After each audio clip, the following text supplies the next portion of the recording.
आज की वीडियो में थोड़ी सी इस बारे में बात करते हैं कि आप अगर डेवलपर हो या आप कोई ऐसे बंदे हो जिसको स्टार्टअप्स या जिसको एंटरप्रेन्योरशिप में थोड़ा सा इंटरेस्ट है, तो आप खुद की कंपनी या खुद का स्टार्टअप कैसे स्टार्ट कर सकते हो। अगेन ये वन ऑफ दोस टॉपिक्स है जो मैं थोड़ा सा इसके बारे में बता सकता हूँ। आई वोंट से कि कोडडैम जैसे जो मेरी कंपनी है इट्स मैसिवली सक्सेसफुल, कुछ 100 मिलियन की कुछ कंपनी, ऐसा कुछ नहीं है। हम प्री सीड कंपनी है, छोटी कंपनी है, अभी ग्रो कर रहे हैं, एक्सपेरिमेंट कर रहे हैं, चीजें ट्राई आउट कर रहे हैं, फिगर आउट कर रहे हैं। बट मैं आपको अपने थोड़े एक्सपीरियंस से बता सकता हूँ चीजें जो मैंने गलत करी, जो मैंने मिस्टेक्स करी, है ना, जो चीजें मेरे को अब लगता है कि ऐसे नहीं ऐसे करनी चाहिए थी। तो इस वीडियो में वो थोड़ी सी बात करना चाहता हूँ। देखो, सबसे पहली चीज तो आपको ये रियलाइज करना है कि जब आप कोडडैम जैसी किसी कंपनी को देखते हो वर्सेस आप किसी और क्रिएटर को, मैं किसी स्पेसिफिक क्रिएटर का नाम नहीं ले रहा बिकॉज बहुत सारे क्रिएटर्स ऐसे करते हैं, आपको लगता होगा कि कोडडैम एक कोर्स सेलिंग कंपनी है ना। ऐसा एक्चुअली नहीं है। कोर्सेज जो है, अगर आप ये कोडडैम की स्क्रीन देख रहे हो, यहाँ पर कोर्सेज देखो, एक पार्ट है, एक चीज है। हाँ, हम कोर्सेज सेल करते हैं, that is like the primary method की कोई अट्रैक्ट किया होता है। ये सिंपली इसलिए भी है बिकॉज आप जैसा जो ऑडियंस है उसको सबसे ज्यादा रिलेटेबल कोर्स लगता है कि कुछ सीखना है, कोर्स से सीखो, है ना। बट ये तो हमें पता है कि ये पूरा ट्रूथ नहीं है, क्योंकि आप सीख तो प्रैक्टिस से भी सकते हो, लर्निंग पाथ से, आप एआई से भी सीख सकते हो, आजकल चैट जीपीटी से आप क्रॉस क्वेश्चनिंग करते रहोगे, आप सीखते जाओगे, है ना। आप सीख प्रोजेक्ट से भी सकते हो। तो कोडडैम का जनरल आइडिया ये है कि आपको एक फुल प्रूफ डेवलपर कैसे बनाया जाए from the very starting, from आप बिल्कुल बेसिक्स इंटरनेट फंडामेंटल से लेकर all the way to end, एक सिंगुलर प्लेस। अब इसमें क्या होता है, इसमें अब आपको लगेगा कि हाँ भाई ठीक है, at the end of the day आप बेच तो कोर्सेज ही रहे हो। See that is true. At the end मैं आपकी बात को मैं ये नहीं कर रहा कि हम ये कर रहे हैं वो कर रहे हैं, एट द एंड हम बेच एजुकेशन ही रहे हैं। यहां पर एक फंडामेंटल डिफरेंस ये है कि यहां पर एक बहुत कॉन्शियस डिसीजन लिया गया है। वो कॉन्शियस डिसीजन ये है कि ये जो टेक्नोलॉजी है, जब आप ये कोर्स खोल रहे हो, जब आप यहां स्टार्ट बटन दबा रहे हो, जो वीडियो आप देख रहे हो, जो प्लेग्राउंड आपका बूट हो रहा है, वो सब कुछ हमने खुद बनाया। इसका क्या मतलब है कि वो सब कुछ इन हाउस, मतलब हमने, हमारी टीम ने खुद कोड लिखा है इन चीजों का। अब आप कहोगे ये तो वेस्ट ऑफ टाइम है। क्यों? क्योंकि भाई आप तो टीचेबल यूज कर सकते हो, आप तो पोडिया यूज कर सकते हो, आप तो यूडेमी यूज कर सकते हो, बहुत सारी ऐसी चीजें हैं ना जो बाकी क्रिएटर्स यूज करते हैं। जो मैं पहले बोल रहा था ना, क्रिएटर्स वाला पार्ट, वो मैं इस चीज पे आ रहा था कि अगर सपोज आप मेरे को एक क्रिएटर की तरह देखो कि मैं कंटेंट क्रिएटर हूं, मैं आपको कोर्सेज बेच रहा हूं, मैं कोर्सेज बना रहा हूं और सेल कर रहा हूं, तो उसमें मेरे को क्या करना है, उसमें मेरे को कोई एक बेसिक सी कोई भी सर्विस, कोई भी सास प्रोडक्ट, बेसिक भी क्या, टीचेबल वगैरह, जिनमें मेरे को कुछ 2-3-4 हज़ार पर मंथ देना है। ग्राफी भी है ऐसा एक एग्जाम्पल, इंडिया बेस्ड स्टार्टअप, 2-3-4 हज़ार रुपए पर मंथ देना है, मेरा एक पोर्टल बन गया, मैं वहां पर कंटेंट बेच सकता हूं। इसमें प्रॉब्लम ये है कि ये बिजनेस तो है, बट ये एक इंडिविजुअल, जैसे एक इंडिविजुअल माइंडसेट वाला बिजनेस है कि मेरे को एक स्पेसिफिक कोर्स, एक स्पेसिफिक लर्निंग पाथ मुझे ही बेचना है। अभी कोडडैम का एम क्या है कि हम प्रोग्रामिंग को इजी कैसे बनाए, हम प्रोग्रामिंग को हर कोने तक, जिसको भी कोडिंग सीखनी है अफोर्डेबल कॉस्ट पे, वो हम कैसे करें, through learning by doing and through AI. ये सारा एंगल कंबाइंड, ये एक आइडिया है कंपनी का, ये एक आइडिया स्टार्टअप बनाने का। अब ये आइडिया मैंने क्यों करा स्टार्ट, इसके 2 रीजंस थे। पहला रीजन ये था कि जब मैंने स्टार्ट करा तब मेरे को सिर्फ कोडिंग के बारे में पता था, क्योंकि मैं तब स्टूडेंट था एंड मेरे को एज सच कोई वर्ल्ड क्लास एक्सपीरियंस तो था नहीं। बस मेरे को ये पता था कि मैंने कोडिंग कैसे सीखी, मैंने कोडिंग सीखी खुद प्रैक्टिस कर करके एंड थ्रू एक स्ट्रक्चर फॉलो करके, कि जहां भी मेरे को लगा कि अच्छा इसके बाद ये चीज करनी चाहिए, वो मैंने करा। इसमें 2 इंपॉर्टेंट चीजें वही थी कि मैं अनस्टक कभी भी होता था, गूगल करता था, सारी चीजें करता था। आज के टाइम में चैट जीपीटी एआई आ गया, तो वो हमने लगाया हुआ है। सेकंड चीज इसमें ये थी कि लर्निंग बाय डूइंग बहुत इंपॉर्टेंट, कि आप प्रोजेक्ट्स बनाओ, आप एक्चुअल हैंड्स ऑन प्रैक्टिस करो। एंड थर्ड चीज की एक स्ट्रक्चर होना चाहिए पूरी चीज पे, वो हमने प्रोवाइड करा है। अब B2C साइड, B2C का मतलब होता है कि बिजनेस टू कंज्यूमर। जैसे आप हो कंज्यूमर, अगर आप कोडडैम प्रो है आपके पास, या आपने कोई कोर्स खरीदा हुआ कोडडैम पे, तो आप B2C साइड पर हो। कोडडैम का एक B2B साइड भी है, हम बिजनेसेस के साथ भी काम करते हैं। हम सिर्फ आपके साथ काम नहीं करते। जो आप बिजनेसेस होते हैं, जो अपनी कंपनीज को अपस्किल करते हैं, जो सपोज किसी को हायर करना है, किसी डेवलपर को, और उनको स्क्रीनिंग करनी है, तो वो कोडडैम के IDE यूज करते हैं, कोडडैम के प्रैक्टिस प्रॉब्लम्स यूज करते हैं, वो हमें पे करते हैं इन चीजों के लिए। तो B2C साइड पे तो हम टीचेबल या कुछ ऐसा मैं करता तो हम कर सकते थे। बट अगर हमें एक B2B ऑफरिंग देनी है, हमें एक सपोज बिजनेसेस के साथ काम करना है, तो हमें उनको कस्टमाइजेशंस देनी होती है, हमें उनको एक एक कस्टम बिहेवियर देना होता है, उनको एक एक्सपीरियंस देना होता है। तो वो सब पॉसिबल ही नहीं है अगर आप इसको वर्डप्रेस पे बनाओ या इसको आप टीचेबल या कोई ऐसी वैसी चीज पे बनाओ। इस वीडियो को बेसिक स्टार्ट करने से पहले मैं आपको इसका कोड डैम का आइडिया इसलिए देना चाहता था ताकि आपको ये लगे, आपको पता चले कि मैं जो चीजें बताऊंगा आपको आगे वो एक बैकिंग के साथ आ रहा है, वो ऐसे नहीं आ रहा कि हवा में कुछ बना दिया। ठीक है, तो सबसे पहली चीज जो मेरे को लगता है, अगर आप यंग हो, जो बहुत सारी ऑडियंस है, यंग का मतलब आप 35-40 से नीचे के हो, तो आई फील कि अगर आप कोई बिजनेस स्टार्ट कर रहे हो, आप टेक साइड पे स्पेशली, आपको कोडिंग आनी चाहिए, आपको प्रोग्रामिंग आनी चाहिए, स्पेशली अगर आपका कोई को फाउंडर नहीं है या फिर आपका को फाउंडर टेक्निकल नहीं है। जैसे मेरे केस में मेरे पास कोई को फाउंडर नहीं है, तो मेरे को तो प्रोग्रामिंग आनी चाहिए, क्योंकि फर्स्ट वर्जन जो एक कोड डैम का बना था वो मैंने पूरा खुद से ही बनाया था कॉलेज में। जब मैंने कॉलेज में स्टार्ट करा था इसको बनाना, उस टाइम क्या होता है कि अगर आपको प्रोग्रामिंग नॉलेज नहीं है ना, अगर आपको प्रोग्रामिंग नहीं आती, तो प्रॉब्लम ये होगी कि आप इन सारे टूल्स में फंस जाओगे। आप एक बेसिक एमवीपी बना लोगे वर्डप्रेस में, इधर उधर आप एक, मैं कह रहा हूं आप एक तरह से अगर आप बहुत अच्छे बिजनेसमैन हो, बहुत स्मार्ट हो, आप फंडिंग भी उठा लोगे। प्रॉब्लम तब होगी जब आपको एक्चुअल में एक टेक्निकल सॉलिड प्रोडक्ट बनाना होगा, एक टेक्निकली बैग्ड हेवी प्रोडक्ट बनाना होगा। अब मतलब मेरे पास एग्जांपल्स बहुत सारे हैं, आप यूट्यूब पे जाओ, आपको मैं एक चेक देता हूं, आप यूट्यूब पे जाओ, आप सर्च करो कंटेंट क्रिएटर्स को जो आपको कोडिंग कोर्सेज या टेक्निकल कोर्सेज बेचते हैं। कंपनीज, इंडिविजुअल भी छोड़ो, कंपनीज, जो कंपनीज का मतलब समझते हो, जिनका मतलब रेवेन्यू ज्यादा है या मतलब जिनकी टीम है इंस्टेड ऑफ एक इंडिविजुअल, उनकी आप वेबसाइट्स खोल के देखो, और उनकी वेबसाइट्स खोल के देखो आपकी वो वेबसाइट्स कितनी बेसिक होती है। और उन पे क्या होता है, एक रेजर पे का लिंक होगा, पे आउट का। रेजर पे से आप पेमेंट करोगे तो वो आपको ईमेल करेंगे कोर्स का एक्सेस, या आपको मतलब एक दिन बाद मिलेगा कोर्स। तो ये जो सिस्टम्स हैं, ये उन्होंने कॉन्फ़िगर या तो नहीं करे हुए, या अगर करे हुए हैं तो कोई साइट यूज करी हुई है, टीचेबल वगैरह। मैं ये नहीं कह रहा कि उन्होंने गलत करा हुआ है, उन्होंने सही करा हुआ है। हर एक का अपना अप्रोच है, हर एक को टाइम टू मार्केट अपना देखना है कि कैसे उनको जल्दी से जल्दी पहुंचाना है। बट आप ये देखो कि जब आप एक प्रोडक्ट बना रहे हो, अगर आपको टेक्निकल अंडरस्टैंडिंग नहीं है, तो पहली चीज, या तो आप मीडियोकर सा प्रोडक्ट बनाओगे ऐसी 5-6-10 सर्विसेज के ऊपर बेस्ड, या फिर आप ऐसा प्रोडक्ट बनाओगे जो कि रिस्ट्रिक्टेड है एक सर्टेन एनवायरनमेंट में। जैसे अगर आपने टीचेबल या कोई ऐसा यूज करा, तो आप उसके ऊपर और कुछ ऐड नहीं कर सकते, उसके ऊपर आप सिर्फ कोर्सेज है तो कोर्सेज ही रहेंगे, अगर लाइव क्लासेस है तो लाइव क्लासेस ही रहेंगी। तो एनीवे, पॉइंट कोड डैम पे अगेन मैं इस चीज पे इसलिए आ रहा हूं क्योंकि ये प्रोडक्ट जो हमने बनाया, ये पूरा कोड में लिखा हुआ है, एंड टू एंड।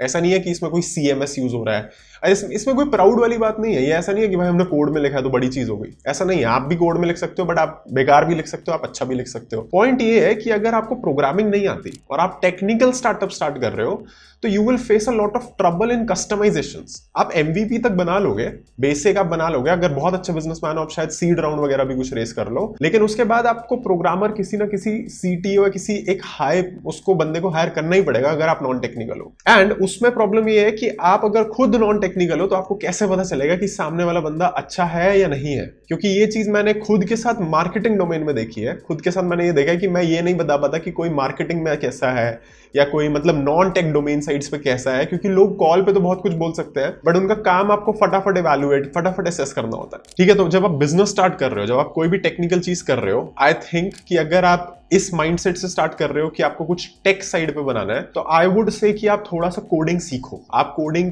की तरफ जाओ एज अ पर्सन, क्योंकि आप अपना फर्स्ट MVP खुद भी बनाओगे ना, भले ही टूटा फूटा जैसे भी हो, लेकिन अगर आपको कोड समझ आ रहा है, आपको समझ आ रहा है कि मैंने ये चीज क्यों लिखी, कहां लिखी, कैसे लिखी, तो आप दूसरे बंदे को जिसको आपसे ज्यादा पता है, आप उसको हमेशा एक्सप्लेन कर सकते हो, and they can teach you better कि अच्छा नहीं, इसको ऐसे नहीं ऐसे करते हैं, ऐसे नहीं ऐसे करते हैं। अगर आपने एक बेसिक MVP बना दिया वर्डप्रेस पे या किसी भी टूल पे, एंड अब आप किसी टेक्निकल को ला रहे हो जो रेकमेंड कर रहा है कि आप फुल रीराइट करते हैं अब इसका गो में या इधर उधर, तो आपको भी थोड़ा अजीब लगेगा, एंड उनको भी मतलब फ्रीडम नहीं मिलेगी, फ्लेक्सिबिलिटी नहीं मिलेगी, है ना, जो प्रोडक्ट जिस पे वो काम कर रहे हैं। तो पहली चीज उन लोगों के लिए, अगेन जो मैं पहले बोल रहा था कि यंग जो लोग हैं, जो बेसिकली लाइक 12, 13, 14 ईयर ओल्ड से लेकर 30, 35 ईयर के हैं, जिनको अपना कुछ करना है, अपना कुछ कंपनी स्टार्ट करनी है, स्टार्टअप स्टार्ट करना है, माय नंबर 1 रिकमेंडेशन इज, और one thing which I also did right was कि मैंने कोडिंग पहले सीखी।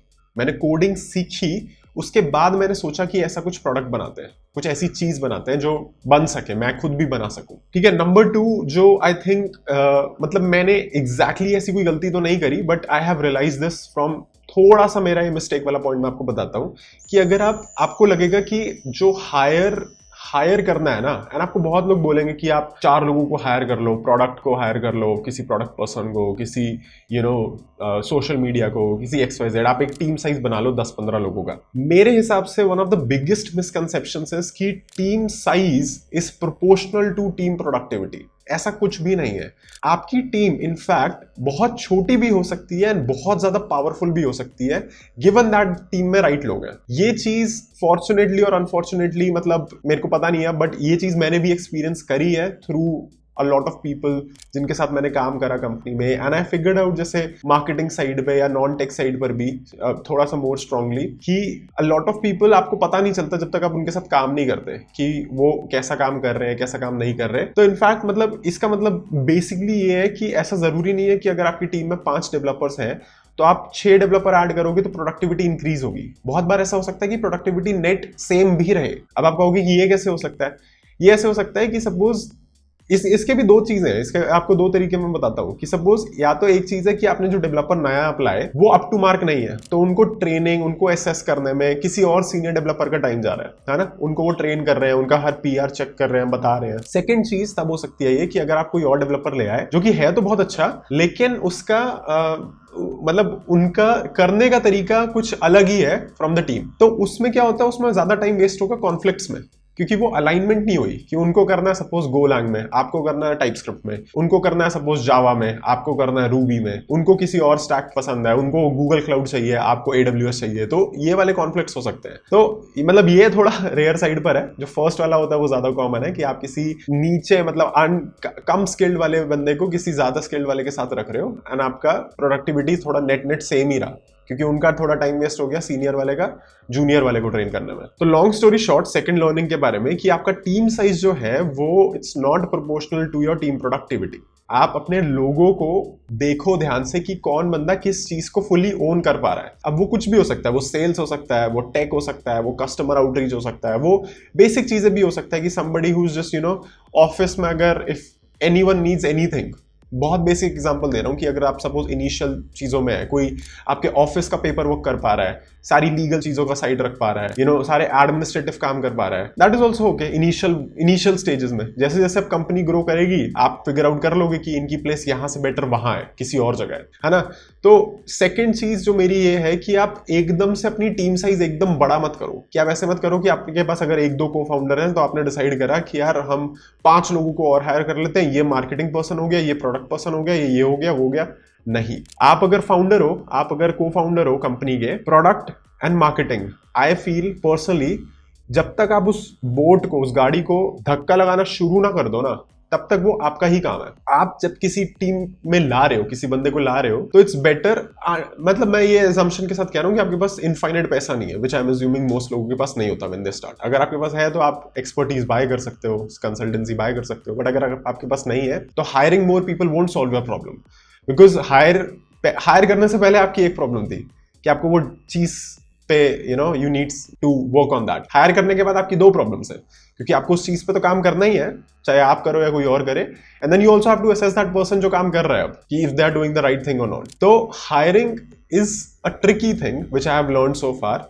It's not a silver bullet चीज कि आप भाई हायर कर लो एंड सारी चीजें ठीक हो जाएंगी। It has to be done carefully. Finally एक चीज जो मैंने और रियलाइज करी है अपने मतलब 2-3 साल के स्टार्टअप करियर में with Codedamn and generally, is that कि देखो, personally I am a product person, I am a developer and a product person. I can understand कि हमें प्रोडक्ट कैसे बनाना चाहिए, कैसे करना चाहिए, but I am not a marketing person. अब आपको लगेगा कि मैं कंटेंट तो बनाता हूँ, but content is like one चीज, सेकंड चीज इज कि यार उसको आप मार्केट कैसे कर रहे हो, सही ऑडियंस तक कैसे पहुंचा रहे हो, शॉर्ट फॉर्म कंटेंट कैसे बना रहे हो, लॉन्ग फॉर्म कंटेंट कैसे बना रहे हो, एंड बियॉन्ड कंटेंट भी ऑल्सो लाइक सोशल मीडिया कैसे हैंडल कर रहे हो, उसमें हायरिंग फायरिंग कैसे कर रहे हो। That is something I think I lack a lot, and I used to think पहले कि अगर आप प्रोग्रामर हो, बहुत अच्छे प्रोग्रामर हो, डेवलपर हो, तो you can run a business. यहां पर मेरे को सबसे ज्यादा बिगेस्ट अंडरस्टैंडिंग, बिगेस्ट फीडबैक यही मिला है, एक्सपीरियंस है, कि programming and building product is usually just one part of thing, until and unless आप एक ग्राउंड ब्रेकिंग प्रोडक्ट बना रहे हो, जैसे कि चैट जीपीटी है फॉर एग्जांपल। अब चैट जीपीटी में क्या है, मतलब ठीक है, उनके क्रिएटर्स भी of course like Sam Altman and जो वो वाली कोर टीम है, इट्स नॉट लाइक छोटी टीम है, बट उनकी टीम ने एक ऐसा प्रोडक्ट बनाया है जो कि इट्स जस्ट इनहेरेंटली वायरल, है ना, and viral and useful both. ऐसा नहीं है कि वो हाइप आके डेड भी हो गई।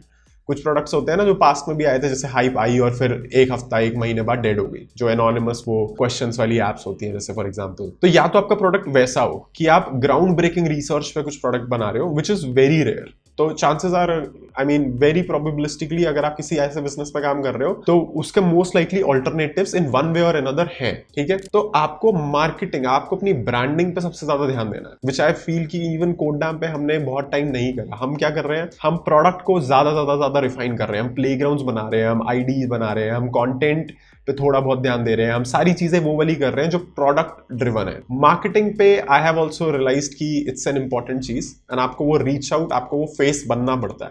And as a founder, as a co founder, अगर आपकी छोटी टीम है तो मोस्ट लाइकली वो रोल भी आप पे ही आ जाता है until and unless you grow into a bigger team। तो ये कुछ मेरी अंडरस्टैंडिंग्स थी over the last few years। Generally, I would say like starting a startup is also an experience and if you have the courage तो आपको ये चीज करनी चाहिए। It's an experience of its own। बहुत सारे roles, बहुत सारी चीजों के बारे में आपको पता चलता है, outside of tech itself आपको पता चलता है।